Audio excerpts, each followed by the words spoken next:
Guys, let's do this. What up? It's JoJo on the radio. This is the iHeartRadio Countdown, and I can't believe I'm staring at him on Zoom. I haven't talked to you, since pre-pandemic. Blackbear, how are you? How are you, and where are you?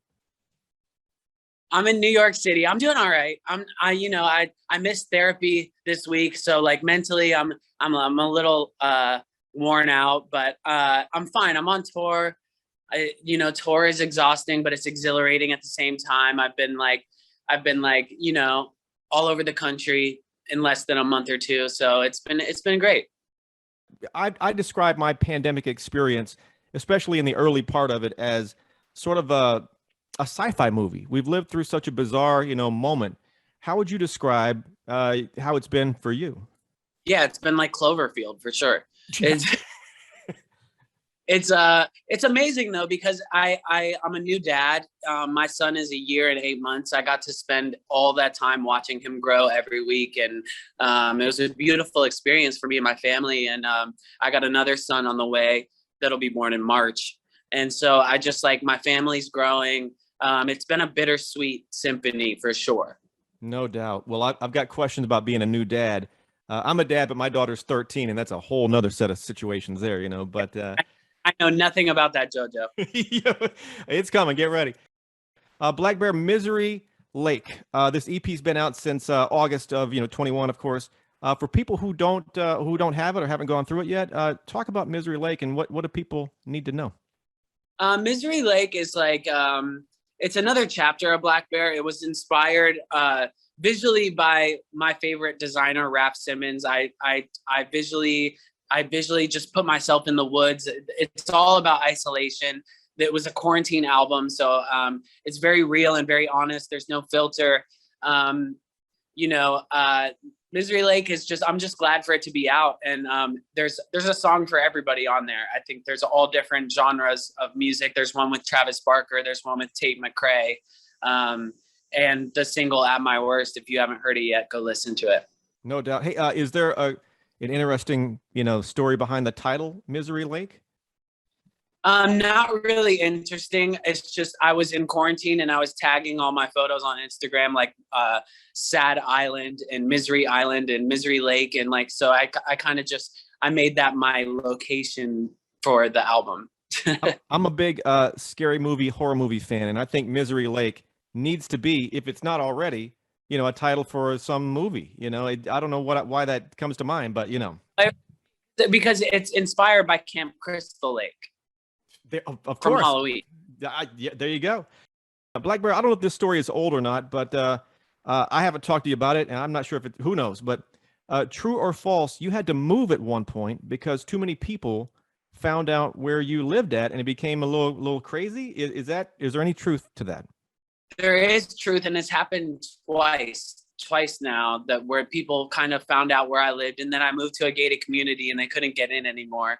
And then I moved from there, and I finally got my compound out in the middle of the country of LA, and I'm in Shadow Hills.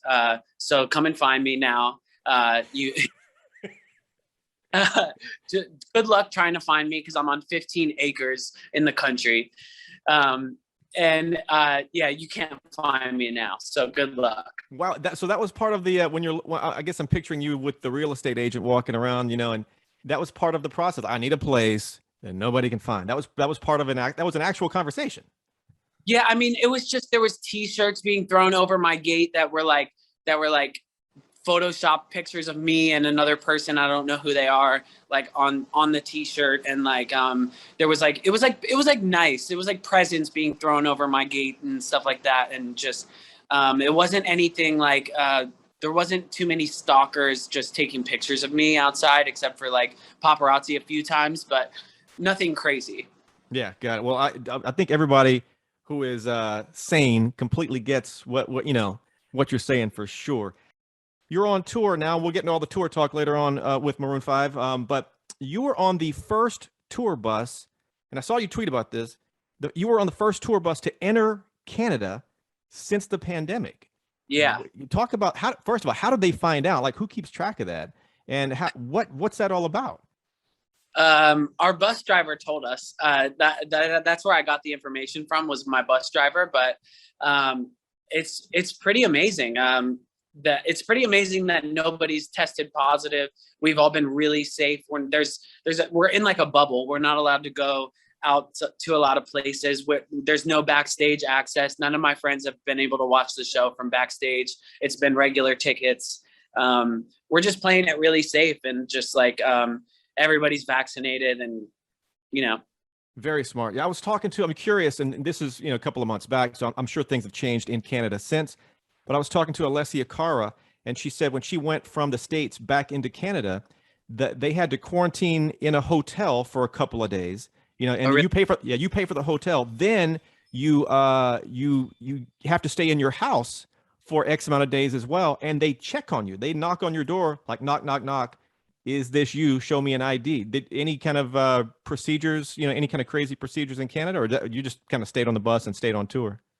Yeah, my tour manager is actually Canadian, and he got stuck in Canada, and he couldn't make it back for 10 days. He had to stay in Canada. So he was tour managing from the phone, just calling hotels, making sure we're okay, making sure I have towels for the shower, and like just he got stuck. And so he's back in the States now, but he got stuck.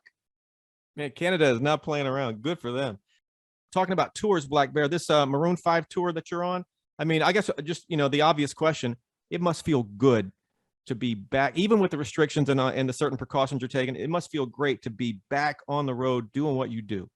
Yeah, it feels amazing, man. Like during the quarantine and the pandemic, I had to take two therapy sessions every week just to get through it. And just like, I was writing all these sad songs, and like, it just feels so good to be back on stage, like living my dream. Like it's amazing. Does your son, I know he's 18 months old now, something like that, I believe you said. Yeah. Does yeah. has he seen his dad on doing a show yet? Or granted, yeah. His first show was Wrigley Field, which was awesome. God, he's going to tell that story. My first show, Wrigley Field. No big deal. Nothing. Yeah, there's pictures on my Instagram. My Instagram's bare. Oh, man, you guys. Blackbird, speaking of tour, and this is something I've become, I guess, mildly obsessed with. I find it fascinating. The hotel alias. Don't tell me if you have one, but do you use a hotel alias when you're on tour? Yeah, I do. I don't think it's weird either, because people show up, and especially during these times, I can't be taking pictures. There was somebody outside my hotel yesterday, and they don't understand that, like, if I take a picture with you, my hotel's in the background of the picture, you post it, then people show up. It's just like, I have to say no, and it sucks so bad. And the girl yesterday, she said, you lost a supporter. So shout out to the girl with the green hair. I'm really sorry I couldn't take a picture with you. I hope you understand that it's, can I take a picture with you? COVID-19. There we go. And by the way, a shout out to the girl with the green hair. At some point, we're going to get through this, and I'm sure he'll take a picture with you in the future. It'll just, don't stress. And do you have an old hotel alias that you can share? Do I? Yeah, it used to be Mason Fairweather. It used to be. What is that name? Why that name? It was just a name I made. Yeah, I just made it up. I'm telling you, I love these things. I don't even know why. Talk about At My Worst. If you haven't heard it, this is a must hear. Yeah, I mean, it's been incredible. The response has been so good, and it's just, especially coming out and playing it on the road and just playing it every night on stage. Like, you can look up videos online. It's just, it's better live, I think, than it is on record. And it's just full of energy. And this song really, it says Black Bear in one song. So there's a singing part, there's a rappy part, it's got all flavor. So it's good.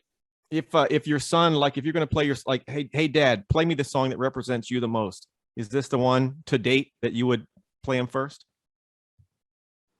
Yeah, I think so. I mean, I have like 6 albums out, so there's a lot to go through.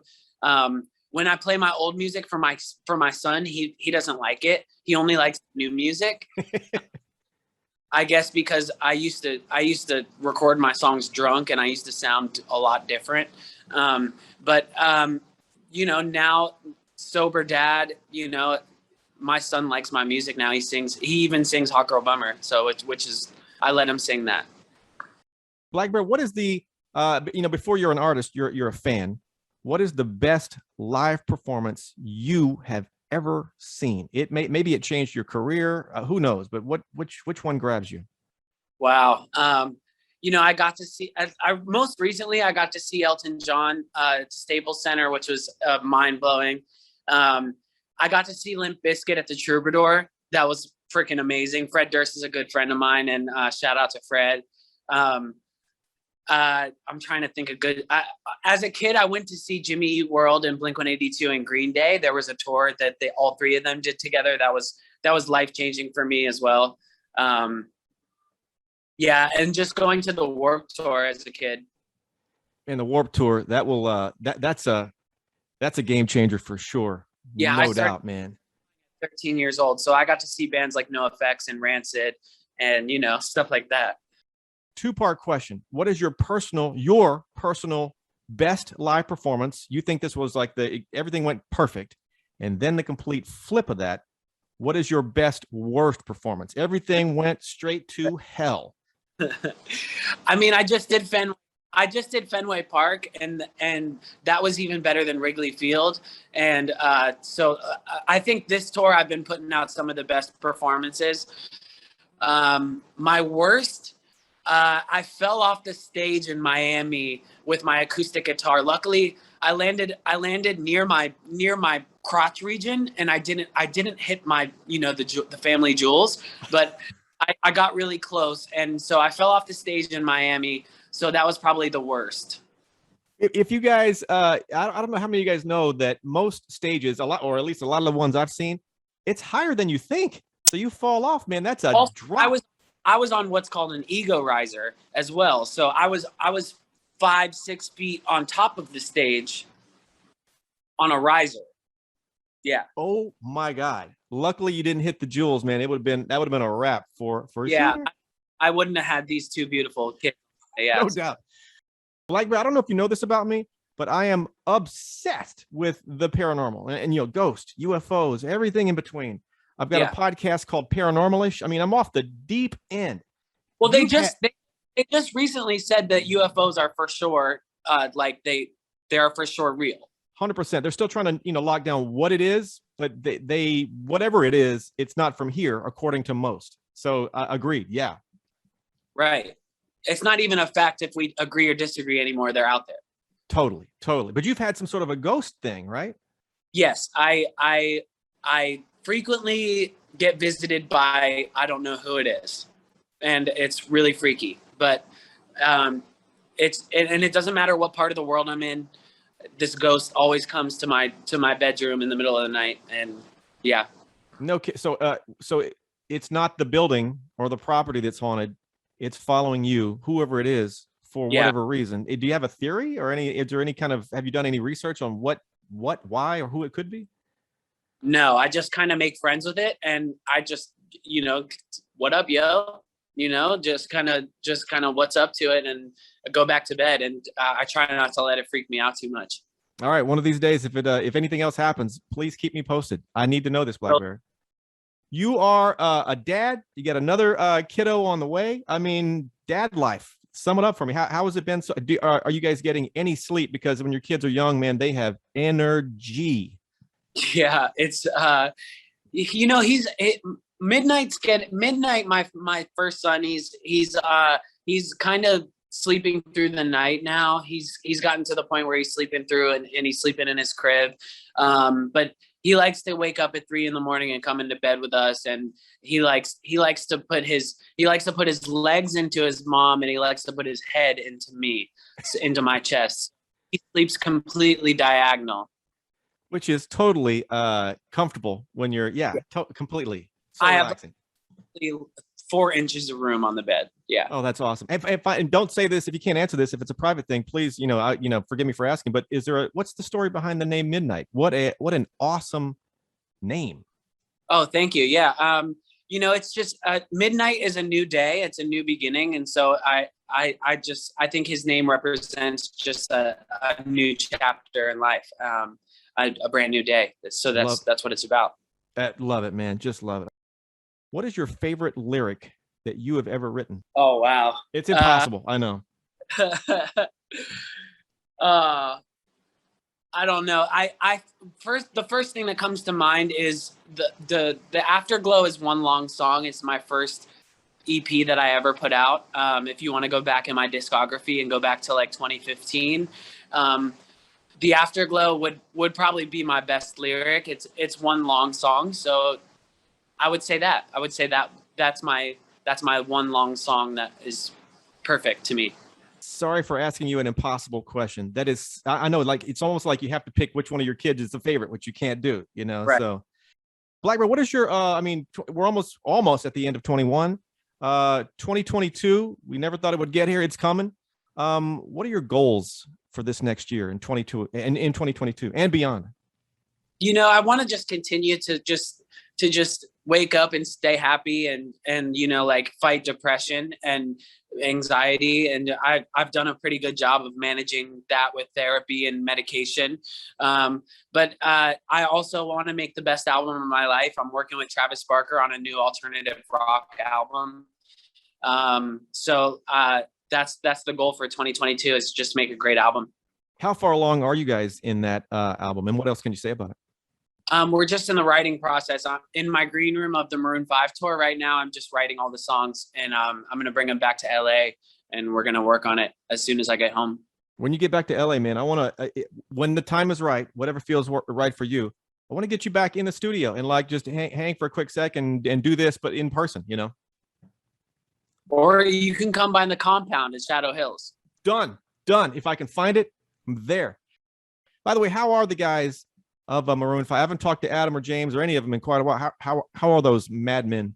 Dude, they're good. Adam texts me every day. He's just he's such a great friend. I couldn't ask for a better friend and a better tour mate. And the rest of the guys, they're really good at basketball. They're really good at cornhole. Backstage every day we're playing games, and you know, like it's very, very highly energetic and good vibes. That is super cool. I've heard of some tours where the headliner, and this is a few and far between, but I've heard of some tours where the headliners never talk to anybody else on the you know. Well, I've been on those tours. I've been on tours where I won't say any names, but they didn't talk to me one time. I hate that, because why invite someone on tour if it's sort of like a family-ish? It's work, I get it, but I've never understood that, you know. So I'm glad these guys are, you know, as advertised, so to speak. Yeah, Maroon 5 are the real deal.